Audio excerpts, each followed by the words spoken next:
Manchester United dan Liverpool harus bersiap menghadapi kompetisi baru dalam perburuan Ryan Cherki.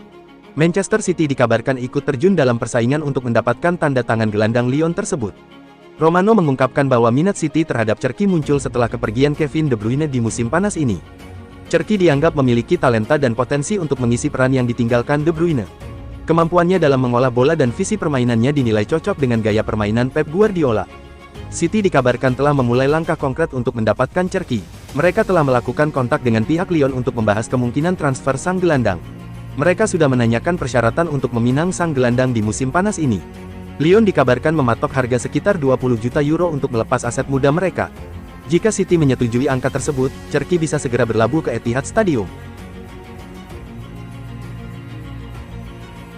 Dusan Vlahovic kembali memicu spekulasi tentang masa depannya di Juventus. Striker Serbia itu memberikan respons ambigu saat ditanya apakah akan bertahan musim depan. Arsenal dan Manchester United disebut-sebut sebagai tujuan potensial jika Vlahovic benar-benar hengkang.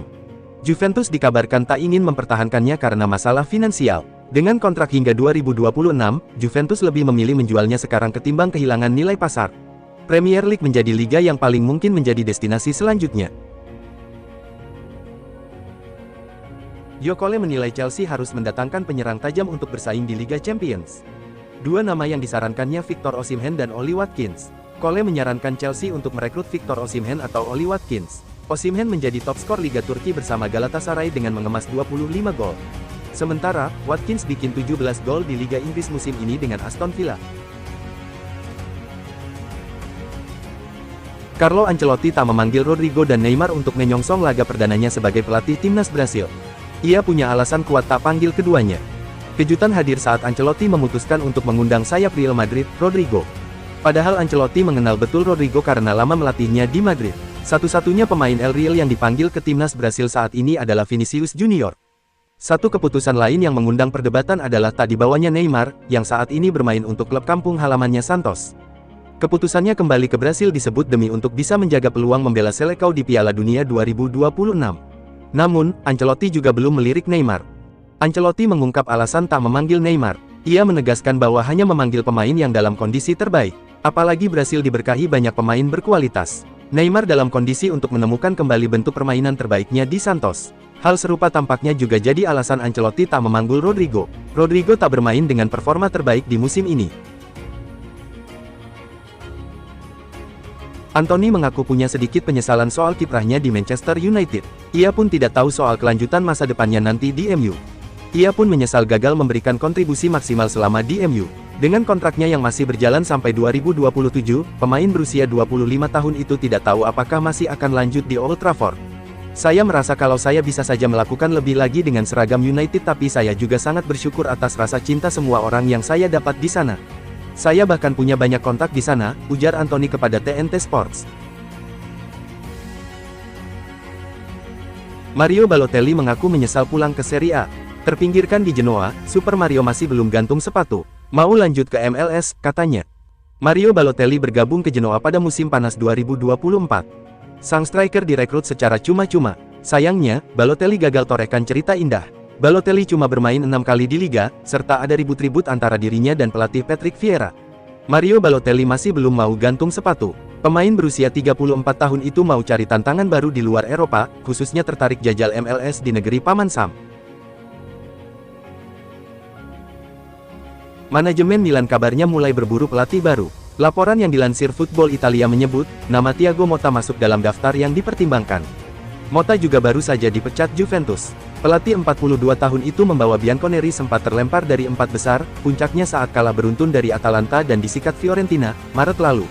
Thiago Motta dikabarkan menjadi alternatif AC Milan usai sederet nama incarannya dinilai sulit digaet. Antonio Conte kabarnya akan kembali ke Juventus, sementara Allegri akan menggantikan Conte di Napoli. Menurut laporan Sacha Tavolieri, Osimhen telah memutuskan kemana ia akan berlabuh di musim depan. Ia membulatkan tekad untuk bergabung dengan Al Hilal. Klub Saudi Pro League itu sedang gencar mencari pengganti Neymar.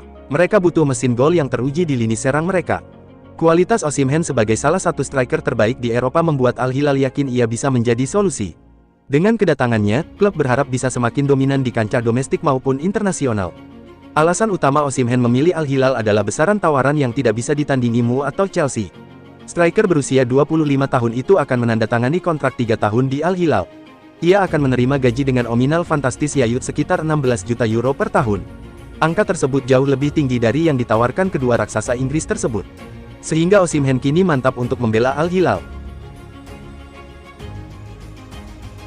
Manchester United dikabarkan siap menerima tawaran di atas 80 juta pounds untuk Fernandes. Bayern Munchen, yang sebelumnya bersedia membayar mahal untuk Wirtz, mungkin akan mempertimbangkan angka tersebut untuk mendapatkan jasa Fernandes. Kegagalan Manchester United lolos ke Liga Champions musim depan berdampak signifikan pada keuangan klub. Kehilangan pendapatan dari kompetisi elit Eropa tersebut memaksa klub untuk mempertimbangkan penjualan beberapa pemain bintang, termasuk Bruno Fernandes. Meskipun manajer Ruben Amorim ingin mempertahankan Fernandes, keputusan akhir berada di tangan manajemen klub. Fernandes sendiri menyatakan kesetiaannya kepada klub, namun memahami bahwa situasi bisa berubah jika klub memutuskan untuk menjualnya demi stabilitas finansial. Selain Bayern Munchen, klub-klub lain seperti PSG dan Al Hilal juga menunjukkan minat terhadap Fernandes. Al Hilal bahkan dikabarkan siap memberikan gaji yang sangat tinggi untuk menarik Fernandes ke Liga Arab Saudi.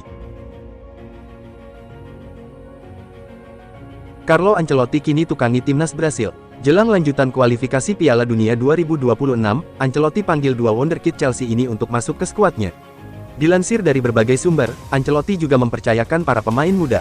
Ada dua di antaranya, wonderkid Chelsea. Mereka berdua adalah Andrei Santos 21 tahun, dan Estevao, 18 tahun. Santos bermain sebagai gelandang serang dan Estevao merupakan winger kanan. Keduanya dipinjamkan Chelsea di musim lalu. Santos bersinar bersama Strasbourg di Ligue 1 dan Estevao cukup tajam bersama Palmeiras dengan kemas 10 gol dari 30 laga di seluruh kompetisi.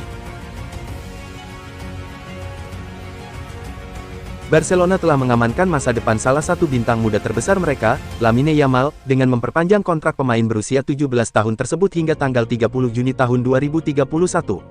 Penandatanganan kontrak berlangsung pada Rabu tanggal 28 Mei tahun 2025, dini hari WIB di kantor klub, disaksikan langsung oleh Presiden Joan Laporta, Wakil Presiden Rafa Yusta, dan Direktur Olahraga Deco. Perpanjangan kontrak ini menegaskan komitmen Barcelona membangun tim berbasis bintang muda. Dengan Yamal sebagai salah satu pilar, proyek jangka panjang Joan Laporta dan Deco semakin kuat. Fans Blaugrana kini bisa bernapas lega, karena sang wonderkid akan tetap di Camp Nou setidaknya hingga 2031. Manchester United mengambil langkah signifikan dalam upaya merekrut Liam Delap. Klub berjuluk Setan Merah itu dikabarkan siap mengaktifkan klausul pelepasan dalam kontrak sang penyerang bersama Ipswich Town. Meski demikian, kepastian soal kesediaan Delap untuk bergabung masih belum diperoleh. Informasi ini dilaporkan secara eksklusif oleh jurnalis ESPN, Rob Dawson. Dalam laporannya, disebutkan bahwa MU telah menjalin kesepakatan awal dengan pihak Ipswich. Kini, proses transfer tinggal menunggu keputusan akhir dari Delap sendiri. Penyerang berusia 22 tahun itu tampil impresif musim lalu bersama Ipswich, meskipun klubnya harus kembali terdegradasi ke Championship. Delap mencetak 12 gol dalam 36 penampilan di Premier League, dan performanya menarik perhatian banyak klub, termasuk Manchester United. Menurut sumber yang dikutip ESPN, Manchester United telah menyatakan kesediaan mereka untuk mengaktifkan klausul rilis Delap senilai 30 juta pound atau sekitar 620 miliar rupiah. Klub juga sudah menyepakati kerangka kontrak pribadi dengan perwakilan sang striker. Langkah ini menegaskan keseriusan manajemen United dalam bergerak cepat di jendela transfer musim panas. Mereka ingin menyelesaikan transfer Delap secepat mungkin, tentu dengan catatan sang pemain memberikan lampu hijau untuk pindah ke Old Trafford. Delap sendiri bukan nama asing bagi sepak bola Inggris. Ia sempat menimba ilmu di Akademi Manchester City sebelum hijrah ke Ipswich pada musim panas tahun lalu dalam kesepakatan yang bisa mencapai 20 juta pound. Performa solidnya langsung menarik minat sejumlah klub besar, termasuk Chelsea yang juga memantau situasi sang striker. Petualangan Antonio Conte di Napoli mungkin akan berakhir lebih cepat dari perkiraan. Pelatih top itu dikabarkan akan meninggalkan klub kota Naples meski baru sukses membawa mereka juara Serie A. Fabrizio Romano mengungkapkan bahwa penyebab Conte pergi disebabkan oleh perbedaan visi yang semakin melebar dengan manajemen klub. Conte sudah tidak sejalan lagi dengan Presiden Napoli, Aurelio De Laurentiis. Sang pelatih merasa tidak mendapatkan dukungan penuh dari pemilik klub tersebut, terutama dalam masalah transfer pemain. Meski baru meraih gelar juara, Conte dikabarkan sudah mantap dengan keputusannya untuk pergi di musim panas ini. Romano melaporkan bahwa hari ini Conte akan bertemu langsung dengan De Laurentiis untuk membahas masa depannya. Dari pihak Napoli, mereka sebenarnya masih ingin mempertahankan Conte hingga kontraknya berakhir. Jadi Aurelio De Laurentiis mencoba untuk meyakinkan Conte untuk bertahan. Bahkan para pemain dikabarkan terus membujuk pelatih mereka untuk tetap bertahan. Harapan Arsenal untuk merekrut Rodrigo di musim panas ini tampaknya harus pupus. Pelatih baru Real Madrid, Xabi Alonso, secara tegas menolak kemungkinan transfer pemain asal Brasil tersebut. Xabi Alonso yang baru saja resmi ditunjuk sebagai manajer Real Madrid, langsung memberikan klarifikasi tentang masa depan Rodrigo dalam konferensi pers perdananya. Pernyataan singkat ini sekaligus menegaskan bahwa pemain berusia 23 tahun itu tidak akan dijual di musim panas nanti dan akan tetap bertahan di Real Madrid. Pelatih asal Spanyol itu memuji kualitas Rodrigo yang dinilainya jauh di atas rata-rata pemain top dunia. Alonso menegaskan bahwa sang penyerang masih menjadi bagian penting dari proyeknya di Los Blancos, sehingga ia akan mengandalkannya di musim depan. Kabar buruk mungkin sedang mengintai Inter Milan. Pelatih mereka Simone Inzaghi memberikan sinyal kuat bahwa ia bisa saja meninggalkan klub di akhir musim ini. Dalam wawancara terbarunya, Inzaghi mengakui menerima sejumlah tawaran menarik untuk jasanya di musim depan. Ia menyebut bahwasanya tawaran itu datang baik dari Arab Saudi maupun klub Italia lainnya. Meski demikian, Inzaghi tidak menutup kemungkinan untuk tetap bertahan di Inter. Ia menyebut bahwa ia bisa saja tetap melatih Nerazzurri di musim depan. Ia berjanji akan membahas masa depannya bersama manajemen klub setelah final Liga Champions. Spekulasi tentang masa depan Kevin De Bruyne tampaknya akan segera berakhir. Gelandang Belgia itu dilaporkan tinggal selangkah lagi menuju Napoli setelah hengkang dari Manchester City. Menurut laporan Fabrizio Romano, Serie A menjadi tujuan paling mungkin untuk De Bruyne. Napoli muncul sebagai klub yang paling serius ingin merekrutnya. Ketertarikan Napoli terhadap De Bruyne bukanlah rahasia. Presiden klub Aurelio De Laurentiis secara terbuka mengakui minat mereka pada mantan pemain Chelsea itu. De Bruyne dinilai adalah pemain kelas dunia yang bisa membuat Napoli lebih kuat. Ia meyakini bahwa sang gelandang bakal meningkatkan kualitas Partenope. Sang presiden juga mengonfirmasi bahwa mereka sedang berusaha meyakinkannya untuk bergabung dengan skuad besutan Antonio Conte. Romano mengungkapkan bahwa negosiasi antara kedua belah pihak sudah memasuki tahap lanjutan. Pengacara De Bruyne bahkan dilaporkan sudah tiba di Napoli untuk menyelesaikan aspek legal kontrak. Kabarnya, kedua pihak sudah hampir mencapai kesepakatan prinsip. Pertemuan ini dimaksudkan untuk menyelesaikan detail-detail teknis sebelum penandatanganan resmi. Spekulasi tentang masa depan Marcus Rashford kembali mencuat. Aston Villa secara resmi memutuskan untuk tidak mengaktifkan klausul pembelian permanen untuk sang penyerang Manchester United. Kepastian ini dikonfirmasi langsung oleh Rashford melalui surat perpisahan yang ia tulis untuk fans Aston Villa. Dalam suratnya yang diunggah di media sosial, ia mengungkapkan rasa terima kasih atas kesempatan bermain di klub tersebut. Ia bersyukur bisa menemukan performa terbaiknya lagi bersama The Villains. Namun, ia mengakui bahwa petualangannya di Villa Park harus berakhir, dan kini ia harus kembali ke Manchester United. Tottenham Hotspur secara mengejutkan mendapat peluang untuk membajak transfer Leroy Sané dari Arsenal setelah Bayern Munchen menawarkan sang pemain secara gratis musim panas ini. Menurut laporan dari Sky Sports, dua klub besar London Utara, Arsenal dan Tottenham, sudah dihubungi terkait peluang mendatangkan Sané. Arsenal sendiri sudah lama memantau Sané karena koneksi personalnya dengan manajer Mikel Arteta, yang pernah menjadi asisten Pep Guardiola ketika Sané masih bermain untuk Manchester City. Walaupun usianya mendekati 30 tahun, Sané masih menunjukkan performa impresif bersama Bayern. Musim ini, ia mencetak 13 gol dan mencatatkan 6 assist dalam 45 pertandingan di semua kompetisi. Kelebihannya yang bisa bermain di kedua sisi sayap membuatnya menjadi opsi ideal bagi Spurs, yang memang sedang mencari tambahan pemain depan untuk memperkuat skuad mereka menjelang kembalinya ke Liga Champions musim depan. Jobe Bellingham diberitakan berkunjung ke markas Eintracht Frankfurt di tengah-tengah spekulasi transfernya dari Sunderland. Segera mengikuti jejak sang kakak.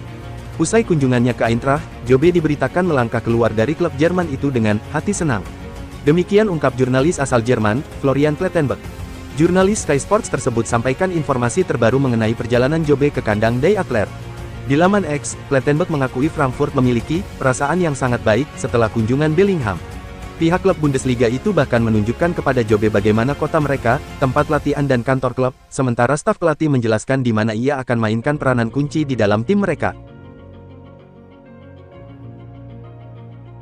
Manchester United telah mencapai kesepakatan dengan Wolverhampton Wanderers untuk merekrut Matheus Cunha. Penyerang Brasil itu kini dipersilakan menuntaskan detail kontraknya dengan Setan Merah. BBC melaporkan pada Rabu tanggal 28 Mei tahun 2025 bahwa Cunha akan ditebus seharga 62,5 juta pound atau sekitar 1,37 triliun rupiah. Angka tersebut sebetulnya merupakan nilai klausul pelepasan dalam kontrak si pemain. Namun MU sempat meminta agar biaya itu dicicil selama 5 tahun. Wolves lalu menolak proposal tersebut. Kini kesepakatan sudah tercapai antara dua pihak, dengan MU boleh membayar dalam 3 termin selama 2 tahun. MU hanya perlu menyelesaikan isi kesepakatan kontrak dengan Cunha lalu menggelar tes medis untuk pemain 26 tahun tersebut. Transfer ini diperkirakan rampung dalam waktu dekat. Emil Audero Mulyadi menggunakan kacamata saat berlatih dengan timnas Indonesia. Kacamata itu tak sekadar aksesoris, lalu apa fungsinya? Dalam sebuah momen di pemusatan latihan, penjaga gawang Indonesia, Emil Audero Mulyadi tampak mengenakan kacamata saat berlatih. Hal tersebut terlihat jelas dalam foto yang diunggah di akun media sosial timnas Indonesia. Lalu apakah fungsi kacamata ini hanya sekadar aksesori atau Emil sedang mengalami cedera mata? Tampaknya bukan keduanya. Jika dilihat dari bentuknya, kacamata ini adalah alat bantu untuk latihan bernama Swivel Vision. Dikutip dari Goalkeeper Development, Swivel Vision dirancang untuk membantu penjaga gawang memaksimalkan koordinasi antara mata dan tangan. Swivel Vision bolong di tengah tanpa lensa dengan bagian sisi kanan dan kirinya tertutup. Hal ini untuk membatasi jumlah sensorik yang diterima mata sehingga bisa meningkatkan reaksi dan refleks kiper.